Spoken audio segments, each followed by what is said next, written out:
En México estamos preparados para enfrentar el gran reto.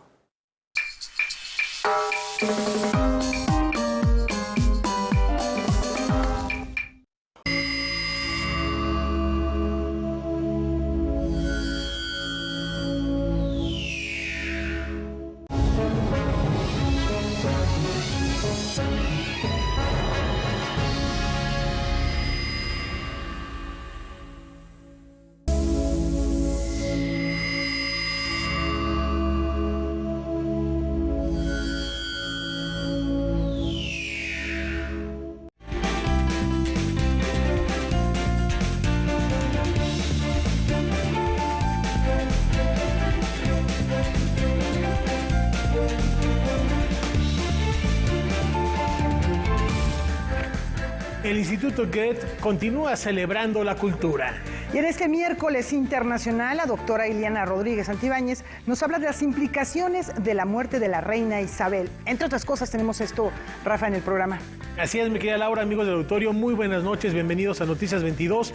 Hola, Laura Regis, en la traducción de lenguas de señas mexicana, un programa muy completo. De una vez les avisamos, mañana no habrá Noticias 22 porque nos vamos a enlazar a la ceremonia oficial de la conmemoración del aniversario de la independencia y a la verbena posterior. Entonces mañana no nos vemos aquí, pero el viernes en el horario de costumbre lo retomamos con mucho gusto.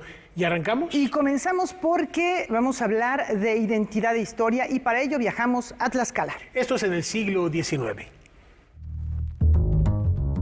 En el marco de las conmemoraciones de las fiestas patrias, el historiador David Guerrero ofreció una conferencia titulada Tlaxcala en la Independencia. Lo que quiero explicar a lo largo de la conferencia es que si bien Tlaxcala no participa en la independencia nacional, Tlaxcala sí está profundamente preocupada por su independencia, entendida como el reconocimiento de la entidad como una entidad histórica y política. En esta charla realizada en el Palacio de Cultura de Tlaxcala de la Secretaría de Cultura, el investigador mexicano explicó que fue un estado al que se le reconocieron privilegios durante el periodo colonial. Desde el siglo XVI, Tlaxcala se constituye como una construcción política con una administración, un gobierno, un cabildo de indios y una república con pueblos de indios, pues es reconocido a nivel imperial por la alianza que tuvo durante la conquista del siglo XVI al mando de Hernán Cortés. Al inicio del siglo XIX, España fue invadido por las tropas de Napoleón. Esto provoca que la figura del rey desaparezca y también provocó que la población tlaxcalteca defendiera sus derechos, así como su independencia de Puebla y el Estado de México. Posteriormente, cuando se genera el movimiento de independencia, decidieron no participar.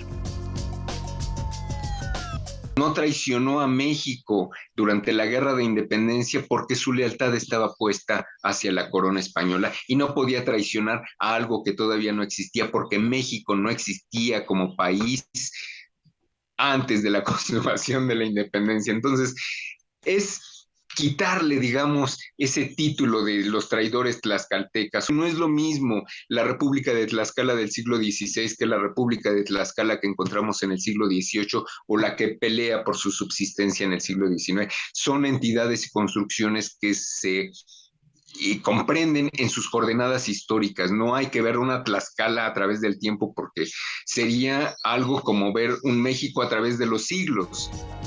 Con información y texto de Óscar Cortés, Rodrigo Peredo, Noticias 22. Ahora seguimos con asuntos históricos. En septiembre de 1824, Chiapas se incorporaba a la Federación Mexicana. Vamos a ver más. Con una ceremonia en el Palacio de Bellas Artes, se conmemoró el 198 aniversario de la adhesión del estado de Chiapas al territorio mexicano. El acto fue impulsado por el magistrado Plácido Morales Vázquez, quien en su discurso recordó la trayectoria histórica de la entidad. Un proceso que se inició el 23 de marzo, concluyó el 12 de septiembre de 1824 con el escrutinio y el día 14 de septiembre, un día como hoy, de hace 198 años, se dio a conocer el resultado en el que la mayoría de los chiapanecos de entonces decidían incorporarse a la Federación Mexicana. Al discurso siguió la interpretación de temas musicales de compositores chiapanecos como Perfidia, de Alberto Domínguez, Miénteme, de Armando Domínguez y Nube Viajera, de Jorge Macías, todas ellas en la voz y el piano de Rodrigo de la Cadena. El público respondió entusiasta a los acordes, con aplausos y tarareando las canciones. Hay que recordar que Chiapas pertenecía a la Capitanía General de Guatemala, había 2 capitanías, y como tal, la Capitanía General de Guatemala se incorporó al Imperio de Iturbide cuando el Imperio de Iturbide se acabó, voy a decir, ¿no? Abdicó Iturbide, pues Chiapas quedó volando. Pero su identidad es más con México por cuestiones culturales, por cuestiones geográficas. El acto también fue amenizado por el emblemático instrumento de la entidad y de su más reconocido exponente, la marimba Nandayapa. Durante su discurso, el magistrado Plácido Morales evocó un comentario de otro conocido poeta de la entidad, nacido en Tuxtla Gutiérrez, Jaime Sabines. Un comentario que yo le escuché al poeta Sabines, en el que me dijo que ¿por qué festejamos nosotros los chiapanecos? Debía festejarlo todo el país, que nosotros hayamos venido a México, dijo Sabines. Y México todavía no llega a nosotros. Pero yo pienso que México llegó a nosotros. Llegó con el movimiento de la Reforma. Bueno, participamos también. Los chiapanecos participamos en la guerra de intervención y en la Reforma. Noticias 22, Víctor Gaspar.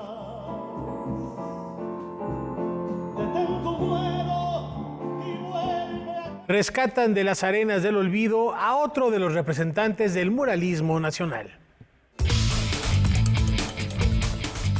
Desiderio Hernández Xochitiotzin fue un artista que realizó una obra vasta y variada.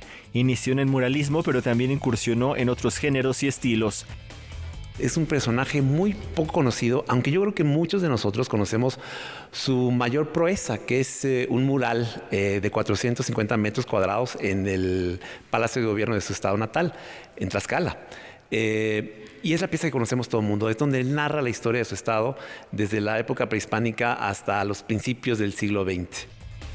La muestra 100 años del muralismo, Desiderio Hernández Xochitiotzin, reúne obra de caballete, litografía y dibujos, y la reproducción de sus murales, dejando ver a un creador que gustaba por la experimentación y en constante evolución. Es muy interesante porque vemos los alimentos, el paisaje, la tradición, las fiestas populares. Es muy interesante en su trabajo mural, sobre todo porque vemos esa narración histórica, ¿no?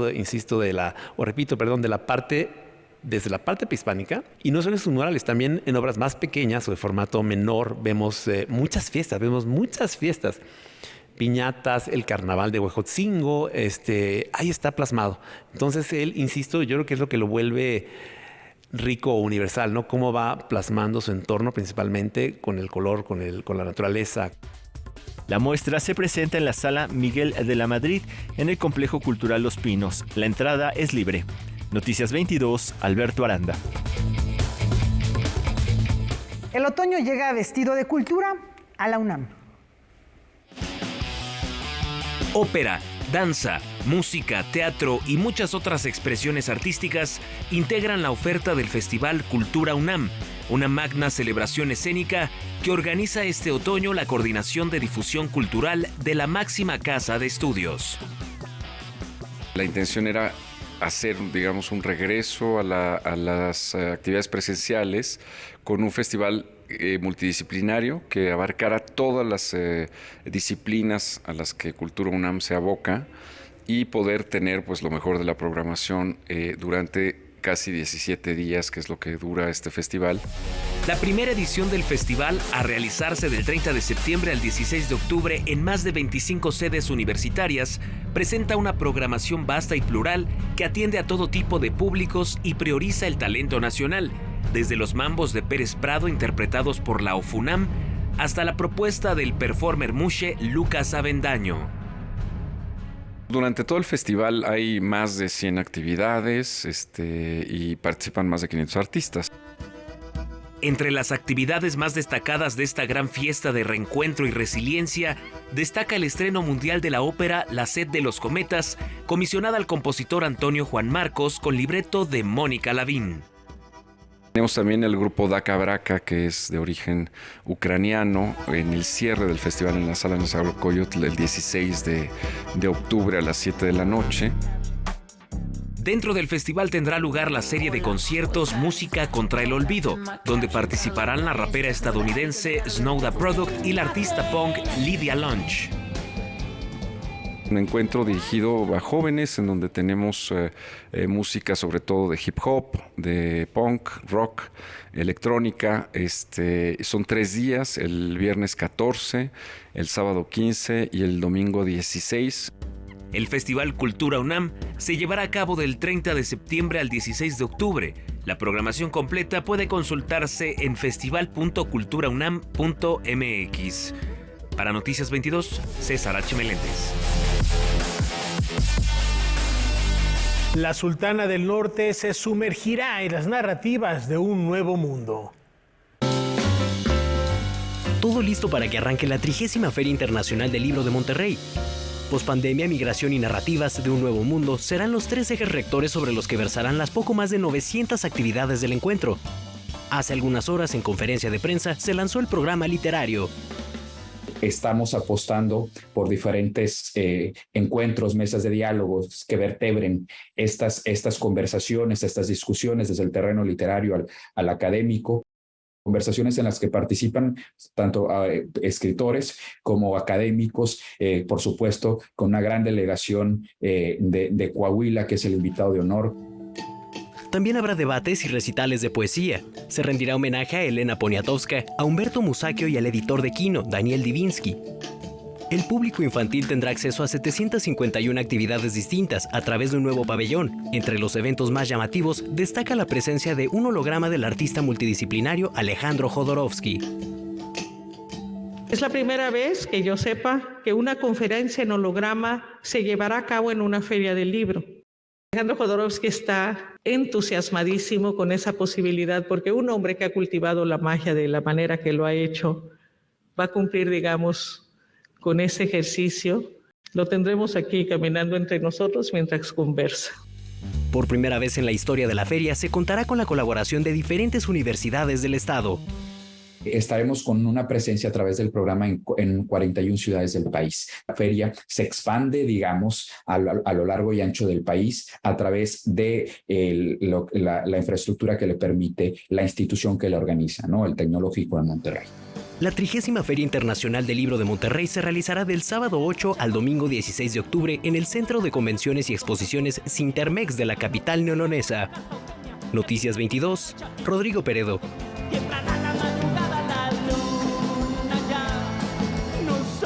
Antes de la pausa les informamos que la Secretaría de Relaciones Exteriores entregó a la Secretaría de Cultura más de 50 piezas arqueológicas recuperadas por las embajadas y consulados de México en el exterior, las cuales forman parte del patrimonio cultural de nuestro país. Entre los objetos destacan una urna de origen zapoteco elaborada entre los años 600 y 900 de nuestra era y un fragmento de columna sustraído de la estructura arquitectónica conocida como el Palacio en el sitio arqueológico de Santa Rosa Xtampac de Campeche. Y bueno, con esta información, con estas noticias de recuperaciones, vamos a la pausa.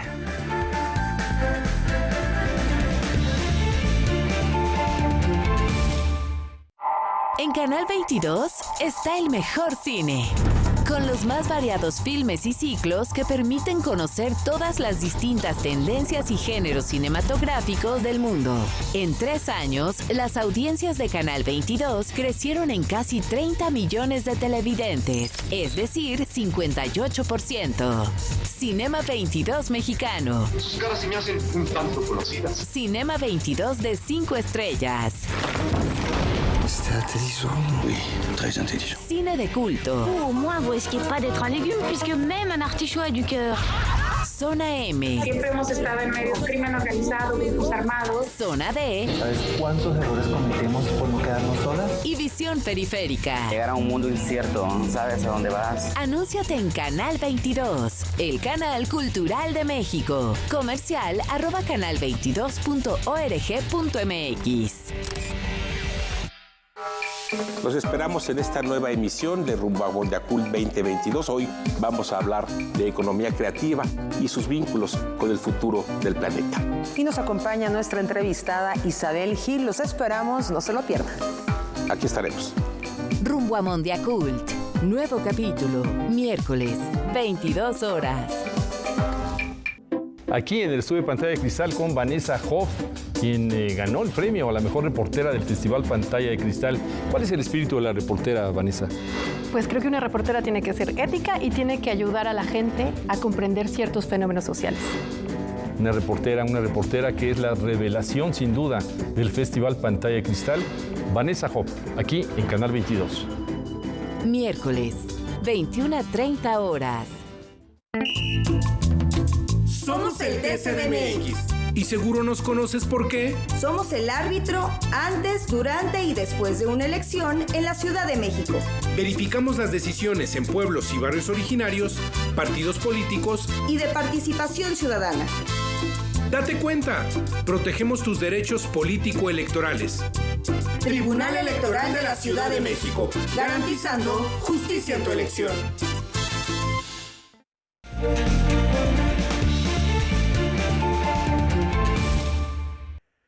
Una vez al año, el Instituto Goethe otorga una medalla como condecoración oficial de la República Federal de Alemania. Es una manera de honrar la personalidad que se haya destacado por sus aportes en el intercambio cultural internacional. Una de las 4 ganadoras ha sido la historiadora israelí radicada en Sudáfrica, Tali Nates, quien fue distinguida por su labor de investigación en la historia del genocidio en el siglo XX, con énfasis en el Holocausto y el genocidio de Ruanda en 1994. Contactamos en Berlín con Valentina Torrado de nuestro canal aliado Deutsche Welle para que nos cuente más detalles al respecto. Adelante, Valentina. Hola, es un gusto saludarlos desde Berlín. La entrega de la medalla Goethe en homenaje al poeta alemán ha tenido lugar en la ciudad alemana de Weimar y ha sido otorgada a 4 personalidades como reconocimiento a su trabajo y trayectoria en el tema del intercambio cultural internacional. Hoy nos centraremos en Tali Nates, una historiadora israelita radicada en Sudáfrica. Su intenso trabajo de investigación sobre el tema del genocidio en el siglo XX, con énfasis en el Holocausto y el genocidio en Ruanda en 1994, la impulsó a fundar el Centro del Holocausto y el Genocidio en la metrópoli sudafricana de Johannesburgo. Una década le llevó a ella y a su equipo a hacer realidad este gran proyecto inaugurado en el año 2019 y que hoy en día ya forma parte de la vida cultural de la ciudad.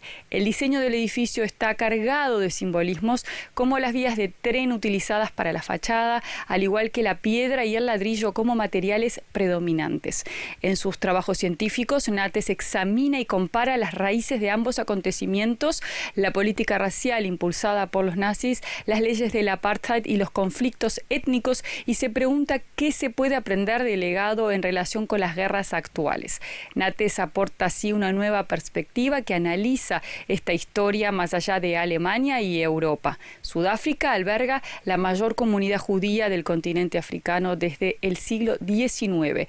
Este centro del recuerdo no solo debe servir a la comunidad judía, sino a toda la nación posterior al apartheid. Aquí no solo se realizan diferentes exposiciones sobre estos temas, también funciona como un espacio didáctico activo de intercambio y de diálogo a través de conferencias, charlas, debates y como centro de investigación académica. Las exposiciones cuidadosamente elegidas son un medio para la información y la educación en pos de mantener la memoria viva de los hechos para así prevenir que acontecimientos de este tipo vuelvan a repetirse en el futuro. Tali Nates nació en Israel en 1961 y es hija de supervivientes del Holocausto rescatados por Oskar Schindler.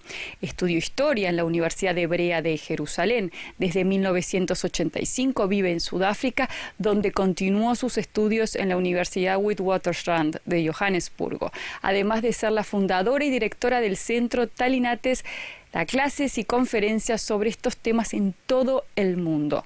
Fue un gusto haber compartido estos minutos con ustedes y me despido hasta la próxima. Valentina Torrado, de DW. Muchas gracias, Valentina. Nos vemos la próxima. ¿Y quieren ustedes saber qué hay detrás del mejor guión del Festival de Cine de Venecia? Vean esto. Te hablan de estos niños como si fuera una capacitación de PowerPoint. La película Blanquita se lleva el premio a Mejor Guión en la sección Horizonte del Festival Internacional de Cine de Venecia. Este largometraje, filmado en Chile, tiene coproducción con México. Los procesos de las películas son ejercicios colectivos, en este caso que contemplaron 4 países y un esfuerzo de muchas personas y mucha convicción, tanto de productores como de técnicos. Por tanto, siempre estos premios, más que un reconocimiento a uno, son un espaldarazo, un trabajo colectivo de gente que creyó en una idea, que se comprometió con una idea. Entonces a mí eso me parece más conmovedor. La historia gira en torno a una joven abusada que denuncia una red de pedofilia que involucra a una élite. Esto fue un caso que ocurrió hace 15 años y lo seguí a través de los medios, pero evidentemente para efectos de la película hice una investigación muy profunda con documentos oficiales, con testimonios de personas que estuvieron alrededor del caso, que me permitió, por un lado, abordarlo, pero también despegarme de él. El director se toma varias libertades narrativas para contar la historia. Una de las más importantes es que sitúa la película en la actualidad. Y esta película tiene, yo diría que está en la antípoda, es más bien una película que ve la trastienda de un hecho y de cómo una mujer joven, sin poder, empieza un proceso de dignidad y de justicia, pero a través de métodos que no son tan ortodoxos o que son cuestionables, digamos, éticamente, y donde había un centro de gravedad en la película que tenía que ver con la idea de la verdad y de la mentira. Blanquita aún tiene un par de festivales en puerta, pero espera estrenar en México antes de que acabe este año. Noticias 22, Julio López. Llegó el momento de adentrarnos en la biodiversidad y las riquezas naturales de nuestro país. Culto a la historia natural de México es una celebración a la biodiversidad, una ofrenda a la naturaleza que compila 20 años de experiencia ininterrumpida de Miguel Ángel Sicilia, recorriendo los rincones naturales de México.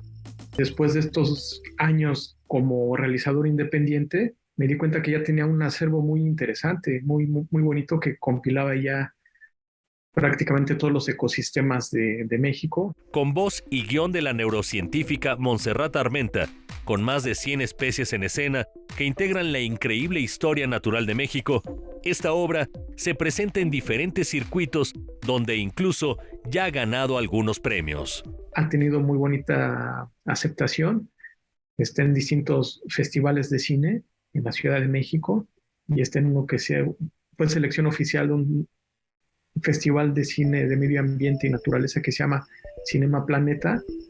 También fue ganador de la muestra nacional de imagen científica que se realiza todos los años en la UNAM. Mira, ahorita tenemos fechas confirmadas en la Cineteca Nacional el 17 de septiembre a las 9 de la noche en la Sala 6. También va a estar el 21 de septiembre a las 6:30 de la tarde en el Centro Cultural Universitario de la UNAM. Y para nosotros, para realizadores, ver nuestro trabajo en pantalla grande, yo creo que es así como que el máximo regalo, y que sea dentro de eventos importantes que promueven la comunicación de la ciencia. De verdad que para nosotros es algo muy hermoso, y sobre todo porque es un homenaje que le hacemos a la naturaleza. Óscar Helguera, Noticias 22. Con el recuerdo consagrado en esta ocasión a don Ernesto de la Peña, nos sobran motivos para brindar en su memoria. Veamos por qué. Además de disfrutar de la música, la literatura, los idiomas y el lenguaje, Ernesto de la Peña gozaba del vino y la buena comida. Una pasión que disfrutaba junto a su esposa, María Luisa Tavernier, quien es especialista en vino. La única mujer en México que haya fundado una cofradía que se llama Divaco, Cofradía Divaco, que es para conocedores y amantes del buen vino, que sigue vigente hasta la fecha. Este club estaba integrado por amigos y conocidos que se reunían periódicamente para degustar esta bebida. Tenemos nuestros rituales, algunos de ellos tomados desde los griegos, que ya conocen muy bien todos esos rituales. Y independientemente de tomar muy buen, cenar muy bien y beber muy bien, nos divertimos mucho, que a fin de cuentas es muy importante. Estos momentos fueron especiales para el intelectual mexicano. Le producían mucha felicidad este tipo de encuentros. A mi juicio, le dan sentido a la vida. Parecen ser muy superfluas, no creo que lo sean. Son cosas importantes. En el año 2003, colaboró en el libro Crónica Mínima de las Cavas en Cavas de México, coordinado por Gabriel Gadsden. De la Peña abordó en uno de los capítulos la historia de las cavas del mundo. Esta publicación recibió el reconocimiento Gourmand World Cookbook Award 2003 como mejor libro acerca de vinos del Nuevo Mundo en español. Noticias 22, Óscar Cortés. A la salud del maestro Ernesto de la Peña.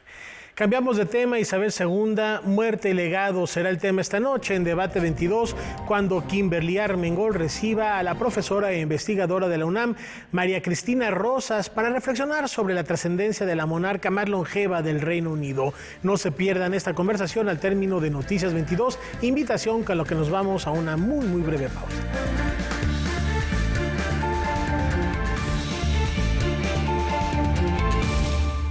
Los alimentos naturales ya se vieron ganadores. Los del Atlético Chatarra son pura mala vibra.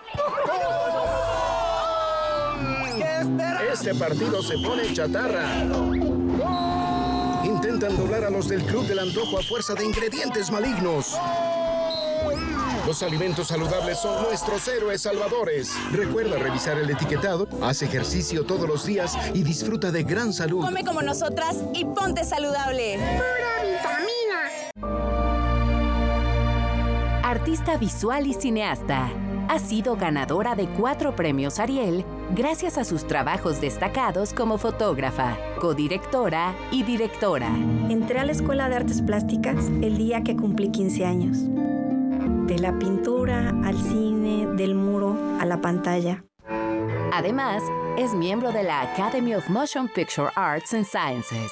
El stop motion tiene uno de los procesos creativos más exquisitos. Rita Basulto en Autorretratos de Cineastas Contemporáneas. Viernes, 23:30 horas. Decían durante la Revolución que sin caballo no eras nadie. Pero ellos encontraron algo mejor. Está muy chico, ¿no? Es un potrillo. ¿Un potrillo? Una comedia indie revolucionaria. ¿De dónde sacaron la cebra? No se llama cebra. Se llama Fokker. Es un caballo de África. La Cebra, en Cinema 22 de 5 estrellas, domingo, 22 horas, por Canal 22. La cultura se ve en todas partes. Los héroes culturales no tienen por qué pasarla mal. Los héroes deberían ser celebrados. Seguimos de celebración. Así es como progresa la dichosa palabra. Bueno. La dichosa palabra de hoy. Judeo-español. También se le llama sefardí o ladino. Acompaña a Laura, Germán, Pablo y Eduardo en los nuevos capítulos de... Aquí estamos hablando todo como de libros y literatura o charlas que se dan públicamente. La dichosa palabra. Sábados, 20 horas.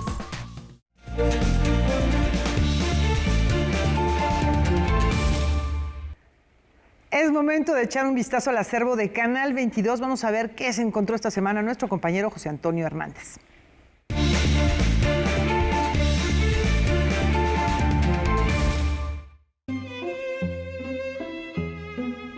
Desde niña fue una apasionada de la música y el baile.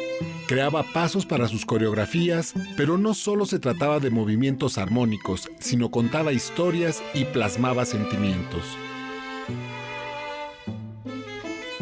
Ícono de la danza tradicional mexicana, considerada una de las primeras mujeres embajadoras de nuestra cultura, fue la estilización del folclore. Es Amalia Hernández, quien también forma parte del acervo del Canal 22. Cuando recibió su título como bailarina profesional, empezó a consolidar la idea de convertir el folclore mexicano en un espectáculo teatral.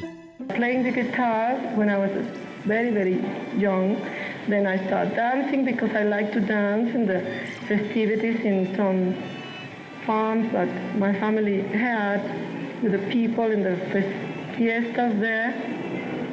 And then after I wanted to learn how to dance ballet. Egresada de la Escuela Nacional de Danza, dirigida por Nelly Campobello. En 1952 fundó el Ballet Folclórico de México, el cual empezó con 8 bailarines, pero con el paso del tiempo el ballet llegó a contener 300 bailarines en formación. En 1954 hicieron su primera actuación en televisión y después representaron a México a nivel internacional.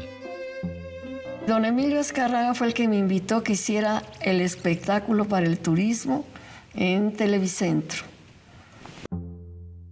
Y en una recepción que tuvieron en el Hotel Regis, me invitaron a bailar, ya bailé, y ahí estaba don Emilio. Dije, me voy a ir a televisión a trabajar. En la década de los 60, el ballet obtuvo el primer lugar en el Festival del Teatro de las Naciones. Años más tarde, en 1968, Amalia Hernández dirigió el Ballet de los 5 Continentes y el Ballet de las Américas. Hernández le dio un toque especial a los bailes populares de todas las regiones y todas las épocas de México, logrando que la danza folclórica mexicana fuera reconocida internacionalmente. Amalia Hernández falleció el 4 de noviembre del año 2000, dejando un gran legado a la cultura en México. Noticias 22, José Antonio Hernández. Cine y medio ambiente. Vamos a conocer a una nueva generación de cineastas verdes.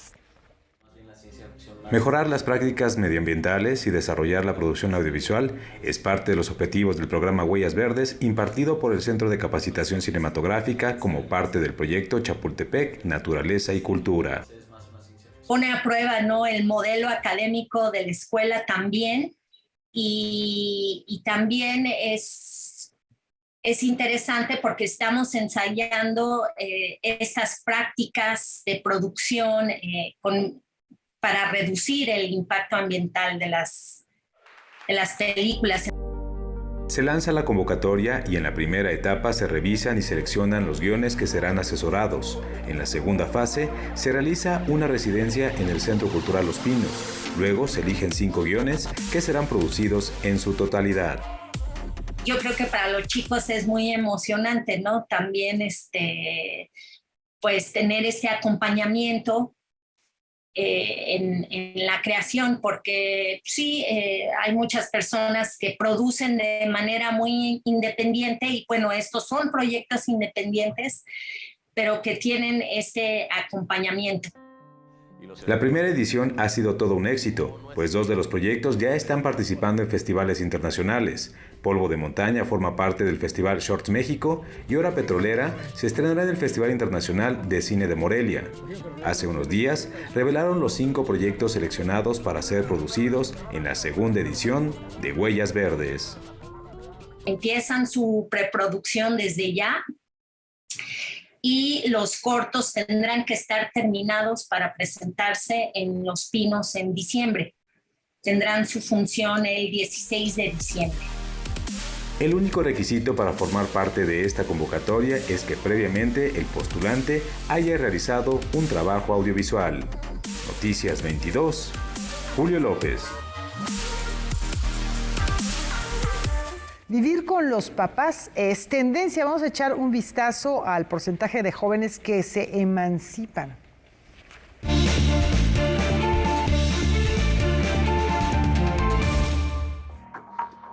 En el segundo semestre del 2021, 14.9% de las personas jóvenes de entre 16 y 29 años lograron emanciparse, dejando de vivir en el hogar familiar. Y aunque para el segundo semestre del mismo año la cifra escaló al 15.8%, no había estado tan baja desde los años 90.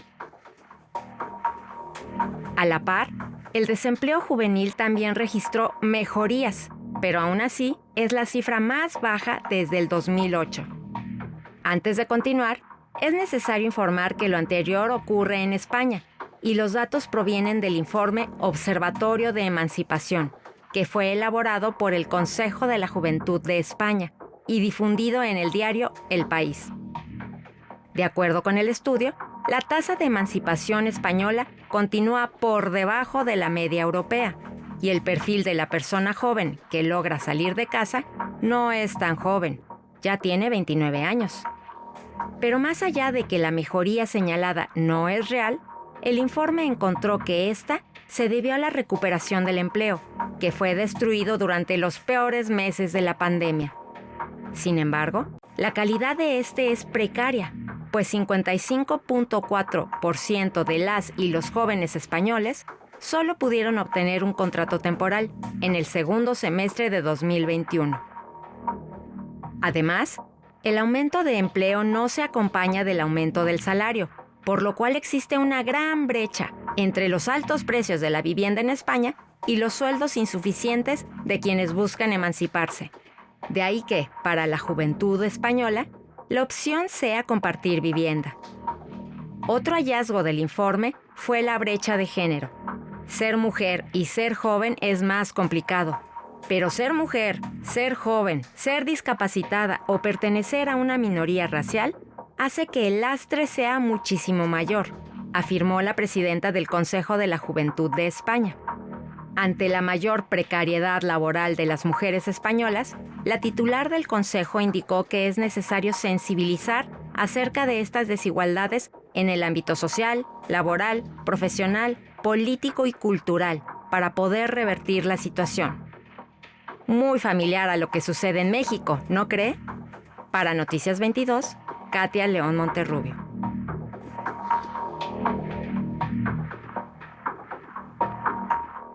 Ahora tendremos que redefinir el concepto de juventud. ¿A qué edad deja de ser un adolescente? Cambiamos de tema. Adentrémonos a las profundidades de la bóveda del fin del mundo. La dramaturga Rita Gironés fue reconocida con el primer Premio Nacional de Dramaturgia escrita por mujeres Incendia 2022 por su obra La bóveda del fin del mundo o La nada aumentada. Además te comento que con un texto al que realmente le tengo mucho, porque estuve gestando durante estos 2 últimos años, más bien en este último, y de la pandemia, y por eso le tengo mucho cariño a este texto. La historia ganadora se desarrolla en un inhóspito lugar en la mitad del Ártico. Ahí, Home y Clav custodian una bóveda donde se salvaguardan las semillas de todos los rincones de la Tierra, con el objetivo de preservar la vida vegetal en caso de una catástrofe mundial. Cuando la vida nos pone en un momento límite, en una situación límite, el hombre, el ser humano, las personas, sacamos lo mejor y lo peor de nosotros, ¿verdad? Entonces, estas personas se encuentran en una situación muy particular. Hay 3 eventos en la obra que son significativos, y eso demuestra el bagaje que trae cada uno, ¿no? El jurado eligió esta obra por estar escrita con audacia, sensibilidad y sumo detalle, que aborda desde la visión femenina el universo masculino, y eso es inquietante, revelador, sumamente provocador y festivamente creativo. Esta obra se estrenará el próximo año en espacios de la Secretaría de Cultura de Jalisco, quien otorga este premio en colaboración con el Centro Cultural Helénico y la Secretaría de Cultura Federal. Ojalá que sirva para mover corazones, para replantearnos reflexiones y bueno, más allá del divertimento que significa el teatro, para que nos mueva un poquito. Con información y texto de Óscar Cortés, Rodrigo Peredo, Noticias 22.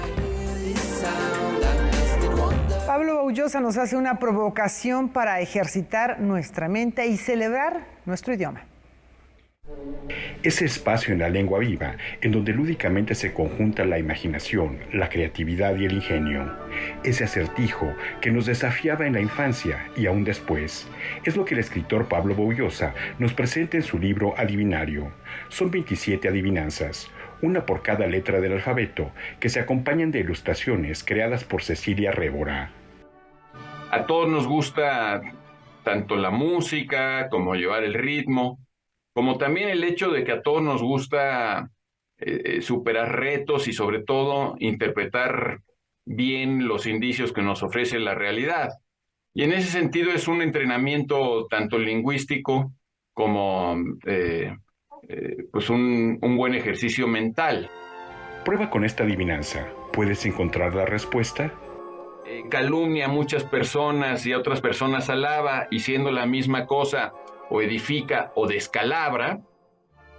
Yo lo que hice fue, además de jugar con distintos metros y con distintas formas de rimar o incluso con aliteraciones, pues lo que hice fue incorporar la respuesta dentro de la adivinanza. Y digamos, lo hice con el objeto de que al responder la adivinanza uno tuviera que meterse un poco en esa propia métrica. Pablo Boullosa reivindica el valor de la adivinanza y la describe como una posibilidad en donde la sensualidad de la lengua se hace explícita. Muchas veces nos volvemos un poco sordos a la sonoridad o a la música de la lengua. Entonces, un poco mi intención fue hacer más consciente a los lectores de esta cualidad de la lengua, que es algo, insisto, corporal y es algo que físicamente debe sentirse. Adivinario aparece bajo el sello Alfaguara Infantil. Por cierto, la respuesta a la adivinanza es la palabra. Noticias 22, Víctor Gaspar.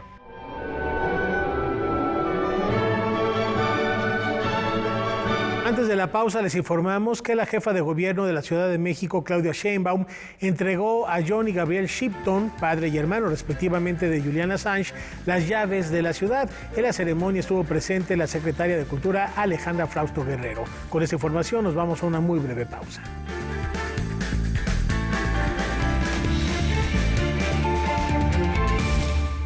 Bienestar y mejores condiciones de vida para todas y todos son prioridades en el Senado de la República. Para garantizar mejores resultados, la Cámara se ciñe y trabaja con procedimientos transparentes y apegados a la legalidad. Por cuarta ocasión, el Senado fue reconocido como institución 100% responsable en sus obligaciones de transparencia y rendición de cuentas. Y así seguiremos. Senado de la República. 65ª legislatura.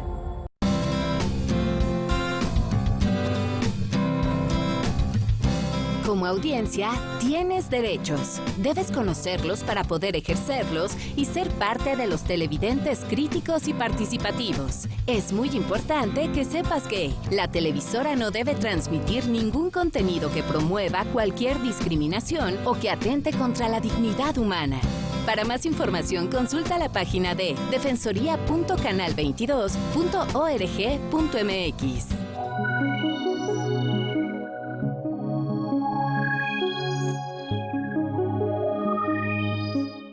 Aquí en el estudio de Pantalla de Cristal con Vanessa Hoff, quien ganó el premio a la mejor reportera del Festival Pantalla de Cristal. ¿Cuál es el espíritu de la reportera, Vanessa? Pues creo que una reportera tiene que ser ética y tiene que ayudar a la gente a comprender ciertos fenómenos sociales. Una reportera que es la revelación sin duda del Festival Pantalla de Cristal, Vanessa Hoff, aquí en Canal 22. Miércoles, 21:30 horas. Los esperamos en punto de las 9 de la noche por Debate 22. Hoy vamos a hablar acerca de la muerte de la reina Isabel II. ¿Qué consecuencias trae para la monarquía y qué es lo que viene? Pero también vamos a ver cuál fue su legado. Hoy a las 9. Hoy, 21 horas. Los esperamos en esta nueva emisión de Rumbo a Mondiacult 2022. Hoy vamos a hablar de economía creativa y sus vínculos con el futuro del planeta. Y nos acompaña nuestra entrevistada Isabel Gil. Los esperamos, no se lo pierdan. Aquí estaremos. Rumbo a Mondiacult. Nuevo capítulo. Miércoles, 22 horas.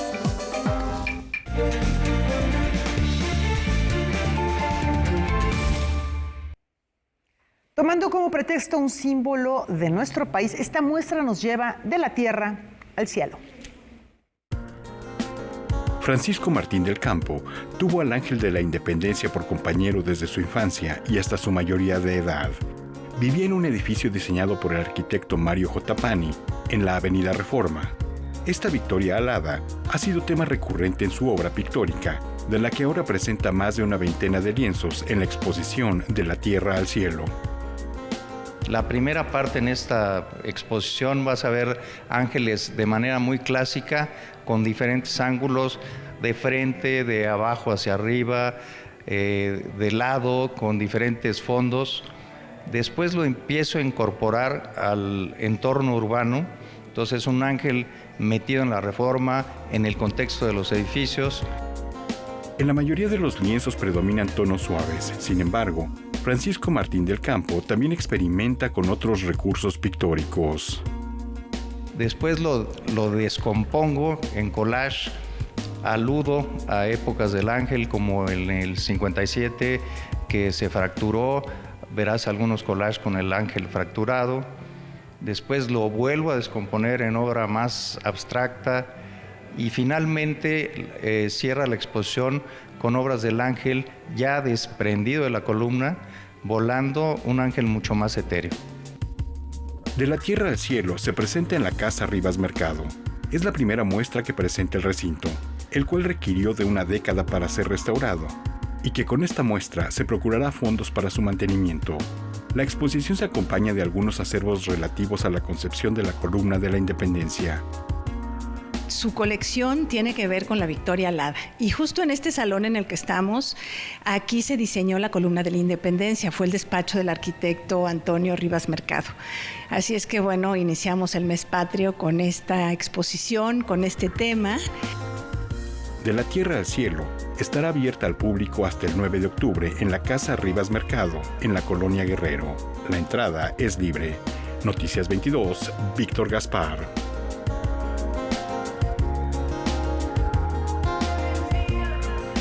Esta noche en Visión Global, la doctora Eliana Rodríguez Santibáñez pone en la mesa de análisis el impacto en Reino Unido del deceso de la reina Isabel II y la ventaja lograda por Ucrania ante los embates rusos. Esto es Visión Global.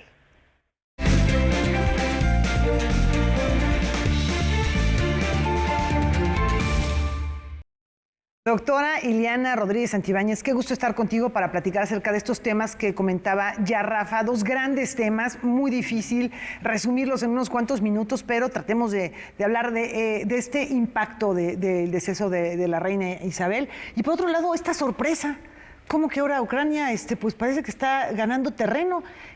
Platícanos, por favor, cuál es tu visión en torno a estos dos asuntos importantes en la agenda internacional. Pues sí, ahora sí que la vuelta al mundo en menos de 10 minutos en Visión Global. Y pues lo que estamos observando es toda una serie de cambios, un cisma bastante importante con el deceso de la reina Isabel II. ¿Y a qué me refiero? Si bien es cierto, esta acotación monárquica tan importante del Reino Unido cimbró al mundo, y no por nada, porque hay que decirlo, el Reino Unido, como fue una potencia colonizadora, no solamente logró territorios en ultramar, sino que logró en el siglo pasado generar una tradición llamada Commonwealth o Mancomunidad de Naciones. Esta Mancomunidad de Naciones habla de un área de cooperación económica y política donde en la actualidad se encuentran 54 naciones, algunos estados independientes, por supuesto. Pensemos simplemente Canadá y Australia, de estas potencias económicas que siguen toda esta tradición británica y que tienen sí una dependencia, por decirlo, en el liderazgo de la entonces reina Isabel II, ahora del nombrado Carlos III, quien sucede a la reina que estaba, ¿no? Ahora, el significado e impacto en el Commonwealth es importante porque hay que decirlo. En términos políticos, cada entidad parte del Commonwealth o mancomunidad permite que pueda haber bases navales militares del Reino Unido, es decir, la capacidad reactiva militar del Reino Unido también se da por la posibilidad de movilizar sus tropas a los territorios aliados, no nada más de la Organización del Tratado del Atlántico Norte, sino de toda esta mancomunidad de estados que tienen esta tradición monárquica. Pero en el momento en que alguna de estas naciones decida, con el deceso de la reina, convertirse en república, termina este vínculo político y, por supuesto, limita la capacidad militar reactiva del Reino Unido en estos territorios. Esto por una parte del tema político. Ahora, en el tema económico pasa algo también que quizás algunos saben y otros no, que es todo el licor o el alcohol que se vende en estos 54 estados del Commonwealth cobran un impuesto que se llama el galón de oro. Y ese galón de oro es un tributo directo a la corona británica en pleno siglo XXI. En el momento en que estas naciones decidan salir de Commonwealth, ese impuesto, como otros, ya no llegarán a la corona británica. Ahora, ¿esto es un escenario factible? Por supuesto que sí. Recordemos que el año pasado México tuvo la reunión del CELAC, que es este mecanismo de la Comunidad de Estados Latinoamericanos y del Caribe, donde estuvieron estados que son parte del Caribe como Barbuda, Antigua, Nips, Granadinas y otras entidades que allí dijeron ya no estar de acuerdo ni tan cómodos con esta posición dentro de la Comunidad de Estados, con esta dependencia del Reino Unido. Así es que después de que Barbados salió, que fue el último estado en convertirse en república y salir del Commonwealth, siente un precedente importante para estas otras naciones que pueden imitar ahora con el deceso de la reina esta posibilidad de transitar hacia repúblicas. E imaginémonos qué pasaría si Australia también decidiera convertirse en república. El impacto dentro de esta mancomunidad, por supuesto, que limitaría la capacidad económica y política de el Reino Unido frente a estas naciones. Así es que vienen reacomodos importantes que habremos de ver. Otra importante que tampoco hay que soslayar, aunque esta será progresiva, es el tema del cambio de moneda. El rostro de la reina Isabel permanece aún en billetes y monedas de aquel país. Evidentemente, el Banco Central tendrá que comenzar a emitir papel moneda con el rostro de Carlos III. Esto tiene un costo, que si bien es cierto, la banca central la traslada a los bancos que compran y colocan la moneda, hay que ver cómo resulta la compra de esto en el sentido de si hay inflación o no, para determinar qué tan caro es producir un billete con el rostro de Carlos III. Esto será progresivo, pero también recordar que el Reino Unido no es el único estado que mantiene en su moneda el rostro de la reina. Así es que también ahí habrá un impacto de carácter económico importante. Otro que también tendrá que enfrentar la primera ministra Liz Truss, que es la última ministra en haber saludado a la reina y haber tenido su voto de confianza para ejercer como primera ministra después de que los Tories votaron por esta conservadora exministra de Relaciones Exteriores, es lidiar con el tema de finiquitar o implementar todos los acuerdos de salida del Reino Unido de la Unión Europea, lo que se conoció como el Brexit. Allí hay temas pendientes como Irlanda del Norte y las aduanas que guarda todavía frente a la Unión Europea, que de alguna manera han permanecido con la acotación que provenía del mercado común o de la Unión Europea, pero ahora se tendrá que regular de acuerdo al resto de los estados parte del Reino Unido, ya separándose por completo incluso de estas formas aduaneras de la Unión Europea. Esto también tendrá impactos al interior del Reino Unido. Así es que vamos a ver cuáles son los retos que enfrenta Liz Truss tras la muerte de la reina Isabel II y por supuesto también, por qué no decirlo, los retos que tendrá el príncipe Carlos III, el ahora rey Carlos III, que no tiene gran popularidad, y veremos si puede conservar el Commonwealth y mantener unida a la población también en el tema de esta constante. Un medio extranjero publicaba una escena realmente conmovedora cuando los taxis típicos del Reino Unido, estos taxis negros, hacen una fila interesante frente al Palacio de Buckingham en honor a la reina, y entonces cuando hacen las entrevistas, el medio extranjero entrevista a un taxista que explota en llanto y le dice, ella era la única constante en mi vida. Y ese es un sentimiento que tienen los británicos que sí querían a la reina y que le llevó a tener una popularidad del 70% contra Carlos III, que apenas tiene un 30%. Así es que mucha suerte para este nuevo monarca, a ver qué logra hacer en compañía de su cónyuge consorte, que es Camila Parker Bowles. Y ahora nos vamos, ahora sí, mi queridísima Laura, al tema de la guerra en Ucrania. Pasamos de temas entre claroscuros a el tema de la guerra en Ucrania. Zelensky ha ha anunciado al mundo que dio un golpe importante a las tropas rusas, obteniendo desde Kharkov parte del territorio hasta Zaporilla, que es donde está una central nuclear que se dice que tiene un potencial 6 veces más aterrador que el que tenía Chernobyl.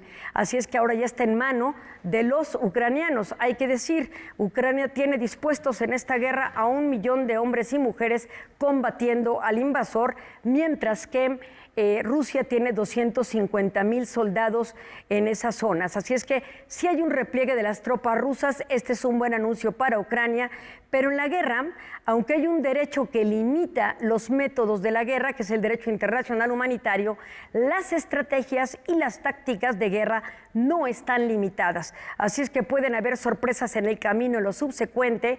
Rusia aún no ha cantado victoria del todo, pero tampoco ha renunciado a sus expectativas de mantenerse en la cuenca de Donbass y Donetsk, en los territorios que ya ha ocupado. Pero es una buena señal para Ucrania. Ursula von der Leyen, que es la representante de política exterior de la Unión Europea, ha celebrado esto como un golpe importante de Ucrania a Rusia, y también entonces señala que es posible que esta guerra comience a ver su fin. Así es que estaremos atentos a que esto de verdad se haga realidad. Así las cosas en Visión Global. Ileana, muchísimas gracias por este análisis. Nos vemos la próxima semana. Felicidades, es tu cumpleaños. Muchas gracias, muy amable. De todo el equipo, un abrazo con mucho cariño, Rafa. Así es, felicidades, Ileana. Gracias por un día tan importante estar aquí con nosotros. Y preocupante que vayan a acuñar monedas y el rey Carlos III apenas puede con las plumas fuente. ¿Qué va a hacer? ¿Qué va a hacer con los billetes? Los despedimos y para cerrar ese programa los dejamos con música de Luigi Cherubini, compositor adscrito al clasicismo italiano. No fue muy reconocido por el público de su época, pero Haydn y Beethoven lo admiraban. Él nació un día como hoy de 1760, unas cerca de 30 óperas, misas, importantes cuartetos, y así lo recordamos esta noche. Les recuerdo, mañana no hay noticiario, nos enlazamos a la ceremonia oficial de la conmemoración de la independencia y a la verbena posterior, y el viernes nos vemos en el horario de costumbre. La música, muchas gracias. Buenas noches.